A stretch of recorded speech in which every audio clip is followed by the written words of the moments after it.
talks with Book TV from the 2010 Book Expo America in New York City.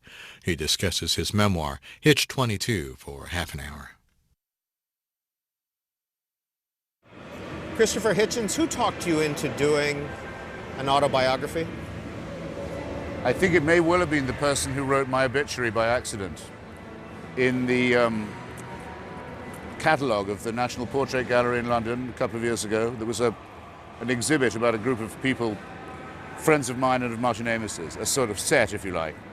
And in the catalogue copy, it referred to the late Christopher Hitchens. And they were terribly upset and said, "Don't worry, we'll recall them all, we'll pulp the whole thing." And I said, no, I want several copies of that, because nothing focuses the mind like reading about yourself in the past tense. And it immediately dissolved any objection I had when I was asked to do a memoir, which is, well, isn't it too early? I think, well, I certainly can't leave it till it's too late. So there was that. And then I talked myself, excuse me, I talked myself into it a bit, because I didn't much mind being 40 or 50, I barely noticed it, but 60 hit me harder than I thought it would. And I found I was looking backwards quite a lot, brooding on things. So I thought this is probably the right moment to do it. Why Hitch 22?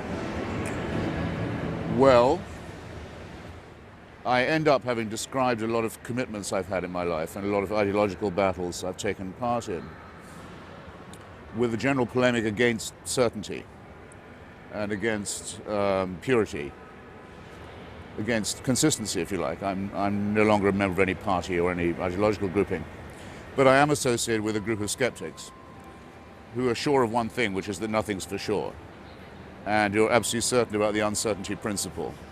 And so my Hitch 22 is that my commitment is entirely to doubt. So that's the idea. And then there was a game. I have a lot of word games in the book, some of them very puerile indeed, schoolboy humor, but getting better as time goes on. And one of them is a game invented by Salman Rushdie, where you have to think of a book title that didn't quite make it. For Whom the Bell Rings, for example, or Mr. Zhivago, or Good Expectations was another one, A Farewell to Weapons, Portrait of a Woman, and one that he contributed actually was Hitch 22, and I thought, yes, I think I might borrow that. Death is a theme in your book. Yes. Why? Well, because I begin with my own obituary, accidental obituary, then because it's not an autobiography exactly, but I thought that everyone, if they're doing a memoir, they have to do one chapter each about their parents. And death, I'm afraid, is a big subject there, because my mother took her own life in very tragic circumstances, very dramatic, tragic circumstances that I described. And my father was in the war business. He was a lifelong naval officer who'd had a very tough war. And I was brought up entirely on stories of chiefly British valor at sea, and on land and in the air. I mean, I can't remember how old I was until I realized that all television, all books, and all films were not about the Second World War. I thought they were. You titled the chapter about your mother, Yvonne. Yes, I called Yvonne, well, because it was her name, and because that's what I used to call her. She liked it. And because it's a nice name. And it's the way, when I think about it, I don't think mummy, I think, or mama, or I think Yvonne. We were very close, and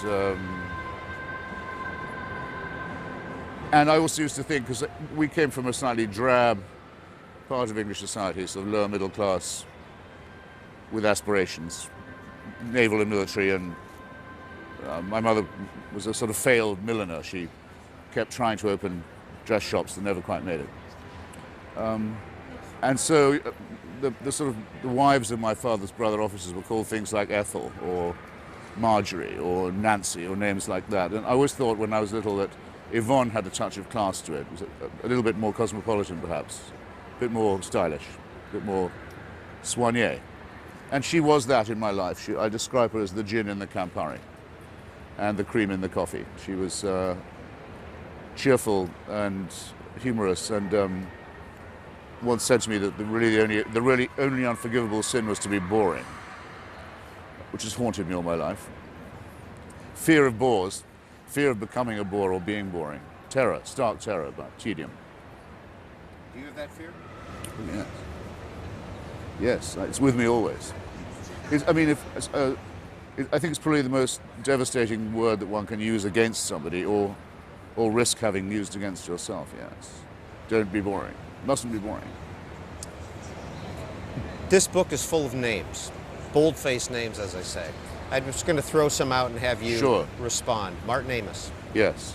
Who is he? What's his relationship to you? Well, Martin is, as I'm sure a lot of your audience will know, is a brilliant novelist, both of humor and of gravity. I mean, he's written novels about the Holocaust and about the Gulag Archipelago, but he's also written, I think, his best humorous one, best known one, is called Money, which is a study of sort of Anglo-American degeneracy and at the cusp of the 1980s, in which I appear once or twice, fairly heavily disguised.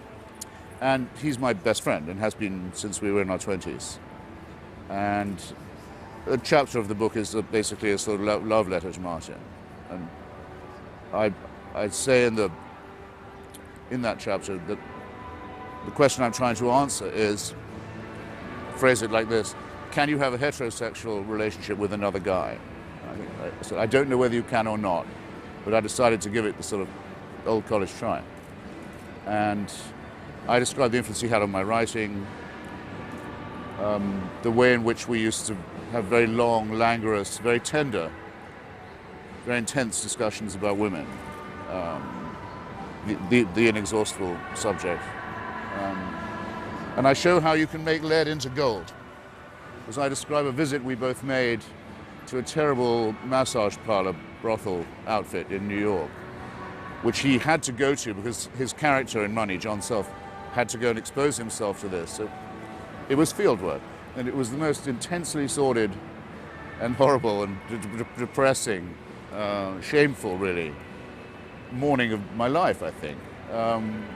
And for him, too, absolutely ghastly. You can read it in Money. I even give the page reference. And I thought, when I read that section, John Self's fiasco in the massage parlor, I thought, well, that whole morning of squalor and misery has now been sort of totally redeemed. It's become literature. It's an almost Proustian moment. You can get wasted, lost time back and feel it wasn't squandered after all. So, I don't know if I'm giving you a hint, but I mean, he's been a great source of enthusiasm and risk and so on in my life. James Fenton, you dedicate the book to him. James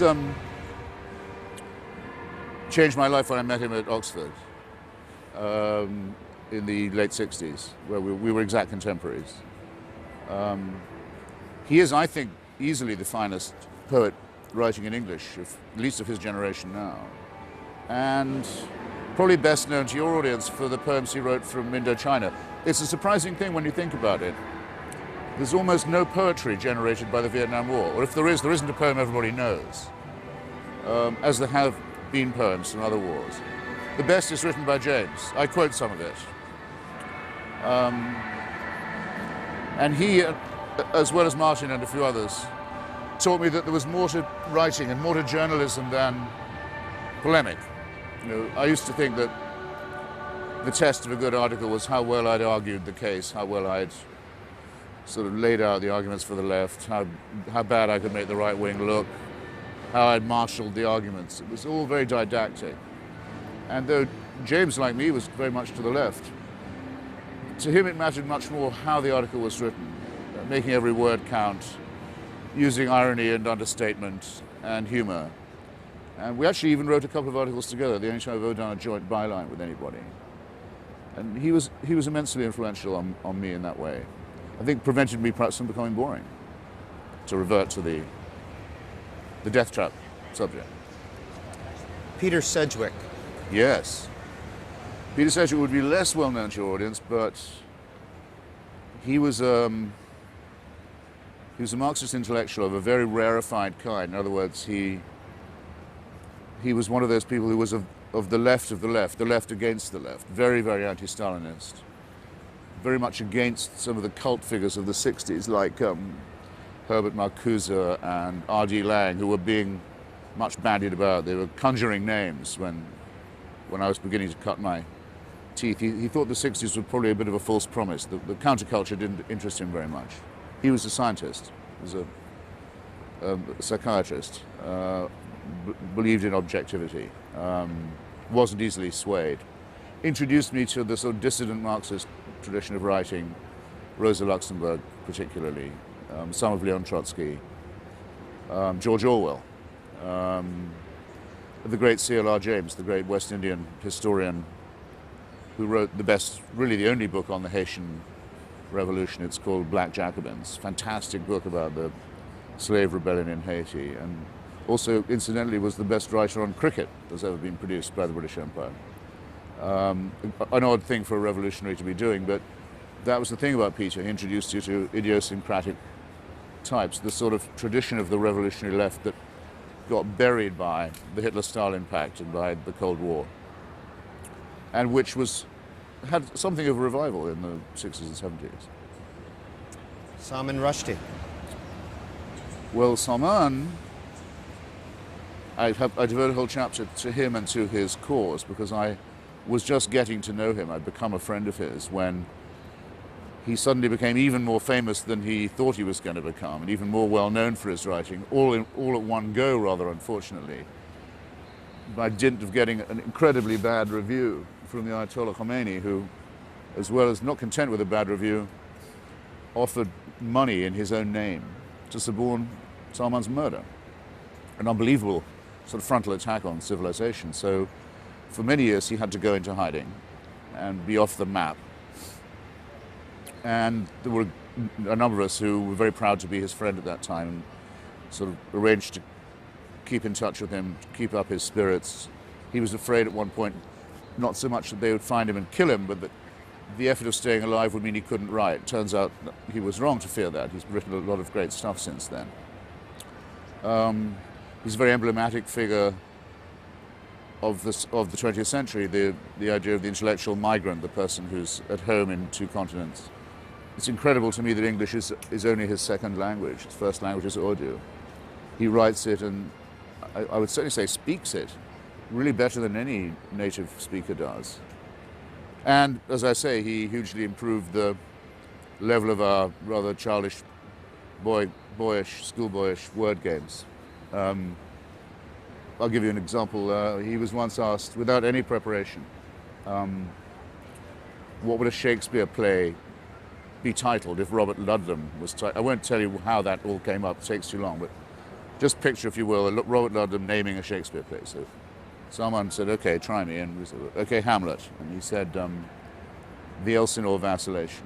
Just like that, unbelievably clever. I said, okay, I bet you can't do that twice, with Macbeth, say. He said, the Dunsinane Deforestation.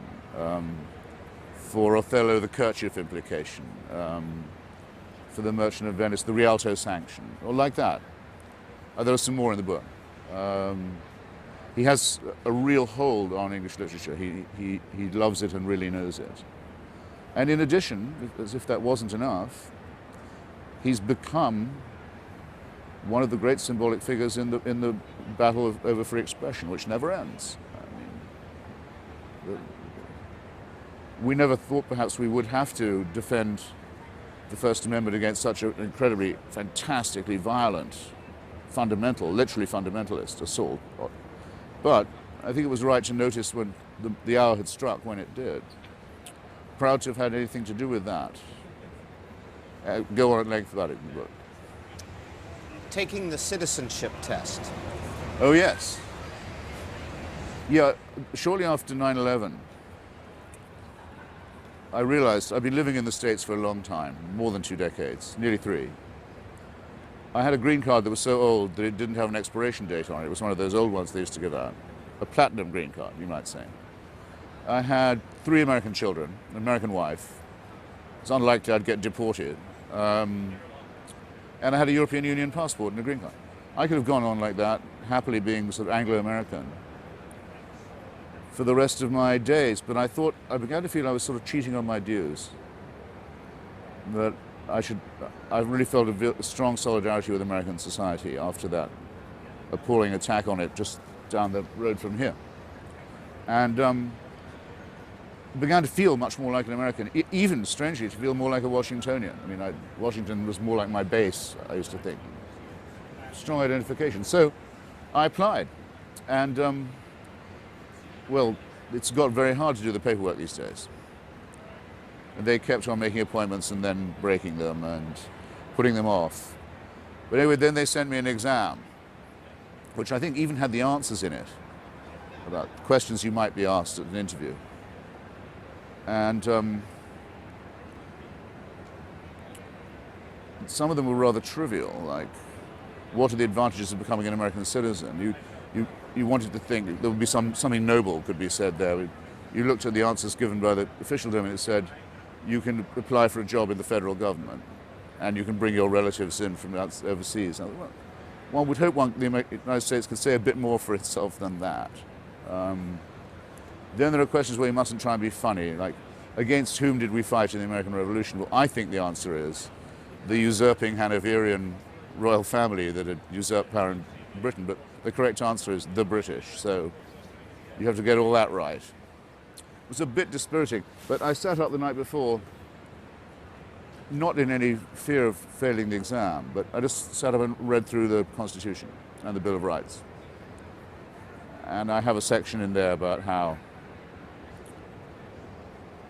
you can read off the whole history of America by looking at the dates of those amendments, the ways in which they came about. And it's very nice because, A, it's nice in itself because it actually does demonstrate progress, which sometimes you wonder about. Second, or have doubts about. Second, it shows why this is such a great country for a writer, because it's based on written documents, which are deliberately there in order to expose themselves to rewrite. They're work in progress. They can be revised. So that the words and the music of the words and the meaning of them and the legality of them are all very important. And that's a unique privilege, I think. So then I was able, by good luck, to get the Department of Homeland Security to allow me to have my ceremony, take the oath, at the Jefferson Memorial in Washington, D.C., on his birthday, the 13th of April, which is also mine. And I'd by then written a short biography of him. And I held a copy of the Virginia Statute on Religious Freedom, which was one of the 4 things he wanted to be remembered for. And that was a wonderful day. It really was. Sylvia Plath. Sylvia Plath keeps on coming up in my story because she wrote about 2 things. Well, she didn't write about suicide, she committed suicide, but she's the occasion of an enormous number of books about female self-destruction. And I don't just write a chapter about my mother's self-slaughter, suicide, but I also write a coda, a short chapter, reflections on suicide. And the Plath story keeps coming up in that. And then in one of her most famous lines, it's in The Bell Jar, she describes her family coming from some manic depressive hamlet on the German-Polish borderlands. And it so happens that that's where my mother's family comes from. It was a secret kept in my family for a long time. I didn't find it out till I was about 30. But my mother's family was of Jewish descent from what is now Poland, but was then Germany. You know, it's always very horrible when that border moves at any time in European history. Terrible things happen when that border changes. And I have a chapter on why I think it is that she kept it a secret from my father and from her 2 sons and from everyone she knew almost. She died before we could have the conversation. And I make a roots trip. I go to Poland, find the old shtetl, and see if I can find any traces of any remaining relatives. No, it's a clean sweep. They're all dead. They've all been murdered by fascism. And so the Sylvia Plath's concept of the manic depressive Hamlet becomes very alive to me on that trip. Peter Hitchens. Peter Hitchens is my younger brother. He was born 2 years after me. Slightly too close, perhaps. I used not to notice about things like birth order and all these articles you read about it. I actually now think it's quite important. And things for potential parents to think about. If you have a brother who's more like 18 months younger than me, he's too close to be a baby brother, but close enough to be a rival. For, of all things, my mother's attention. My God, imagine how I must have felt. I don't remember it, but I'm told that I became very jealous, and I can believe it. And as siblings, we've never been very close. We haven't lived in the same town since we were quite small. He lives in Oxford now, and he's a very well-known newspaper columnist and broadcaster in England of the extreme right. And he's also very well known as a Christian believer. In fact, he's even written a book. I hope you'll do something about it. It's coming out this month or so. It's called The Rage Against God. The subtitle is How Atheism Led Me to Faith, and it's in part an extended dialogue with me for my unbelief. And for me, anyway, the biggest difference I could have with anyone is, no matter, all political differences are absolutely dwarfed by the difference between those who believe there's a supernatural dimension, like him, and those like me who do not. And it's the basis, really, of all other arguments. I mean, that's where philosophy begins. That's where arguments about biology actually begin, too. So he is, I have to say, a very good writer. He is a Hitchens, after all. He's a very serious person, I think a bit more solemn than me, perhaps. And when I say right-wing, I mean genuinely right-wing. In other words, he's people who regard things like the argument over Iraq, for instance, as a left-right one, I always think have it wrong, because in my experience anyway, the Iraqi and Kurdish left, who are friends of mine, were all in favor of removing Saddam Hussein. Large numbers of the American right, people like Pat Buchanan, as you know, the so-called Kissinger realists and so forth, generally against it. And the same is true of a kind of isolationist conservative force in Britain, of which my brother is a part. And he actually at one point says the war in Afghanistan is the sort of stupid left-wing war that only someone like my brother could possibly support. And there's more truth in that, I find, than in the rather cheap allegation made that if you are in favor of the liberation of Iraq, you somehow become right-wing, which I also try and deal with in the book. I have a chapter about my experiences in Iraq going back to the 70s. On the back of your book are the typical blurbs that a book would have, and Christopher Buckley, for instance, says that you're the greatest living essayist in the English language. Very sweet of him. Gore Vidal's, if he wished to nominate a successor, he writes, an inheritor, a dauphin. I have decided to name Christopher Hitchens. That's on here, but it's marked out. Yes. Well, Gore rather took that back the other day. We had a very big falling out over 9/11, where he made the, I think, disgraceful suggestion that it was an inside job in which the administration had taken part. I can't, that's more than a difference over politics. It's not a difference of emphasis. I find that untakeable, that sort of talk. And so he made a couple of rather sour remarks about me. At one point, even seeming to suggest that I'd made that statement up. At any rate, it seemed to me he was taking it back. So I thought, well, I won't wait for him to take it back. I'll take it back myself. But I did it in as waspish a way as I could. He is said to like a feud. Well, I mean, I think he should have one. Chris Hitchens. Yes, the bane of my life. My ugly younger brother. I've tried to obliterate him ever since I was small. My mother hated people calling me Chris. If your next name is Hitchens, Chris Hitchens means the H is always bound to go. It's pretty vulgar. Christopher's a nice name. Chris isn't. I say that even though Christopher Buckley calls himself Chris. I wish he wouldn't. Christophe, actually, is what I call him. We compromised on that. People at school would try and call me that. And it can be very difficult in America because people here are fantastically friendly and they like to get to first name terms very fast and then shorten them to be even more friendly, almost before you've got to know them. So unless you quickly say, actually, I'd rather you said Christopher, you're going to sound like a snob or someone who's, repudiating friendly advances. So it's a constant battle for me.